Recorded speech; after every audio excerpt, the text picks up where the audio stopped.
talking about wars all over Africa. We are talking about a situation where even leaders are not in control. African leaders know very well that as far as Africa is concerned, they are not in control. I don't know whether it is, I don't know who I was talking to the last time. And they were shouting the Chinese are all over Africa. In fact, the problem is not the Europeans who are in Africa. Now it's the Chinese. Now we are hearing the Brazilians and everybody is coming, and they are coming with big money and taking over everything. My concern is, if anybody is coming to Africa, the African on the land of Africa is supposed to be the one to host and control him. It's not the man that is coming. Our politicians are weak. They can't challenge them. These people are coming from very powerful nations. The powerful nations that are rich, and they are rich by actually importing our resources and converting them into finished goods, only to now come back to sell them to us. So my concern is, I want to see the kind of Africa where there will be accountability for everything. And we can't do that without the opinion of everybody aggregated through the ballot box in choosing who is going to lead us in doing this. Africans have concerns. Leaders have concerns. Africans have right to trade with anybody. Africans have right to embark on any project, but we can only do that as a united people, not as divided people. So what is it exactly that you want to do? What I want to do, like I've always repeated, is to see the day every African will get up with his head high, and if it is possible, with as easier means of doing it, to go and cast his ballot box, the ballot paper, the way the Americans are doing it today with dignity. And I want to tell you something. There's one thing a lot of people are not aware. Even the Chinese are looking for a way, after all this prosperity, to introduce the process of the ballot box to their people. It's the most assuring thing. You want a nation in which the people are in control, not a nation in which somebody else is controlling. Okay, let's get this clear now. You're talking about African Union. You're not talking about countries. Are you talking about changing those countries' voting system? You're talking about reforms in those countries, restructuring the way elections are held in those countries. Is that what you're talking about, or are you talking about something else? You see, elections, I'm looking at those things that are making those elections not to work in the various African countries. That is what the difference between us here. People are busy looking at those things that are not working, but they cannot see what is behind them. Most of this election we are talking about, people are fighting about resources. People are fighting about survival. People are fighting on who will control what, and because what is coming into all of you is very small.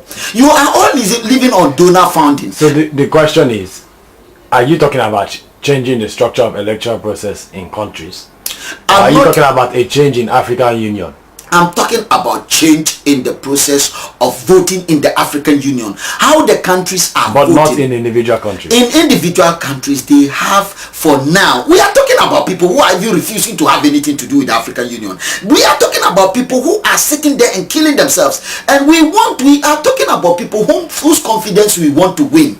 And you people are talking about us attacking them. No, first let us win their confidence. Let us get their attention. Let us allow them, let us make them allow the people. We're not talking about attacking. We're trying to make a clear distinction about what you want to achieve.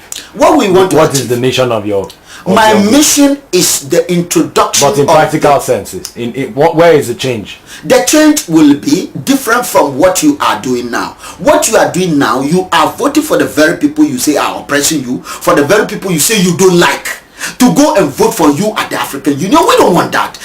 Since you have some some traits or some ray of what iota of lack of confidence in them in absolute, then they can't vote for you alone at the African Union. So we want you to be those to vote at the African Union yourself. So give us an overview of who is voting for who now. Now, what we are telling you at this point is we are putting into place the security of Africa in question. The security of Africa in question. What do we mean by security of Africa? So, what do we want to achieve at the AU? Currently, let's look at what is at the AU, the system we have. What we have at the AU now, we have the Assembly of the AU, that is made up of all the heads of states of the member state countries. So all the governments in your countries have a place at the African Union as members of the assembly, and they have certain vote, what you call it, veto power. In other words, they sit down at the security, they serve as the Security Council of the African Union, so they are the final say. And remember, these people are in their various countries, so they are busy with the activities of their countries. Now, let us come back to the African Union itself. After the assembly, then you have another powerful organ. They call it the African Union Commission. The African Union Commission is the one responsible for the day-to-day running of the business of the African Union. This is your target now. Good. And that is where our concern is. Good. Now, they are busy there in Addis Ababa. That is where the headquarters, the temporary headquarters is now. Now, and what they are doing there is that it is made up of the chairman of a commission. The African Union Commission is made up of a chairman of the commission and the deputy chairman of the African Union Commission, and then that are supported by people we call the commissioners of the African Union. So you have the commissioner for energy, youth and culture, political affairs, women, industries, science and technology. So all the concerns, all the ministries of almost all the countries, but we have what we call 8 of them, and they are choosing from all across the African countries. Now, what we have now is only the leaders are choosing all these people. Now, again, which leaders? The members of the assembly. So when the assembly meets, they choose all these things. You understand? Now, another institution we have there is the Pan-African Parliament. But the Pan-African Parliament is not strong as it's supposed to be now, for reasons that I don't want to spend too much time discussing on this thing. But it's also an institution where that is supposed to be the legislative arm of the African Union. But for now, the African Union Assembly has not given them the right power for reasons that are very, very obvious. The third one is, again, another institution we have, the African Court of Justice.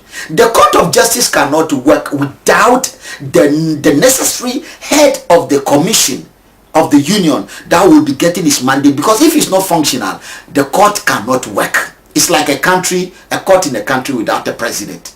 The executive. Okay, so let's pick one of these institutions now that you've mentioned. Good. We start with the first one. Yes. Which is the African Union Commission. No, the first one is the Assembly of the African Union, made up of all the heads of states, then followed by the Commission. So, we pick the Commission. Good. Where do you want to make a change in the Commission? The only change we need in the Commission itself, the Commission actually doesn't need any change in personnel. The only change the Commission needs is that the head of the Commission that is getting his mandate only from the 53 heads of states. In other words, he only listens to them, he doesn't listen to the people. We want to change the way the mandate is given to him. However, he's still going to be working with the African leaders.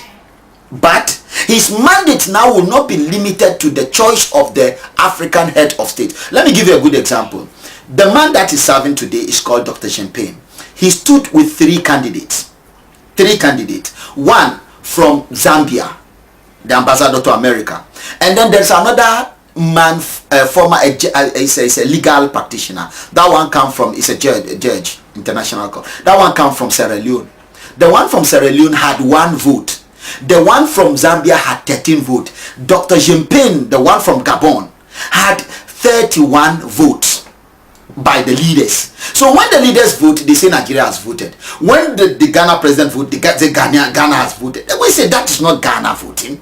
We want the people of Ghana themselves to vote. So what we are doing here, you understand, is when we now vote only for the chairman of the commission, then he will choose people he want to work with and recommend them to the leaders of the countries, who will, like you have in the Senate in America, the president in Nigeria choose his ministers across the countries as he think they work for, and we want everything to reflect there.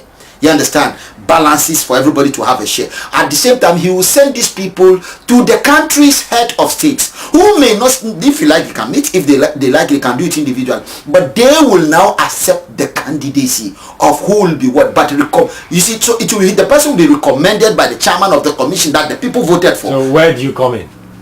Where do we come in? Your group. Our group is just repeating it. The people's vote is not allowed now, and we don't know how long. It may take 1 million years. We are not ready for that. It should be now. now, because the African Union Commission chairperson will be working with the leaders, and we want him to work with the people as well. The leaders and the people, because you can't be having a man who will say, I want to help the people, the people that didn't vote for You're talking him. of democracy now. It's yes, democracy. More democracy. It will be more transparent. It will be more accountable. It will be more accountable. It will be more democratic, and it will be more responsible. So the concept is on democracy, responsibility, accountability. The principle of democracy, transparency, is that the people would vote for this person. Yes. This person becomes responsible to them, as well as the leaders. This person will deliver. And with delivering comes development. With development comes progress. So this is well understood now. Basically, that's what you're saying. Okay, that's great.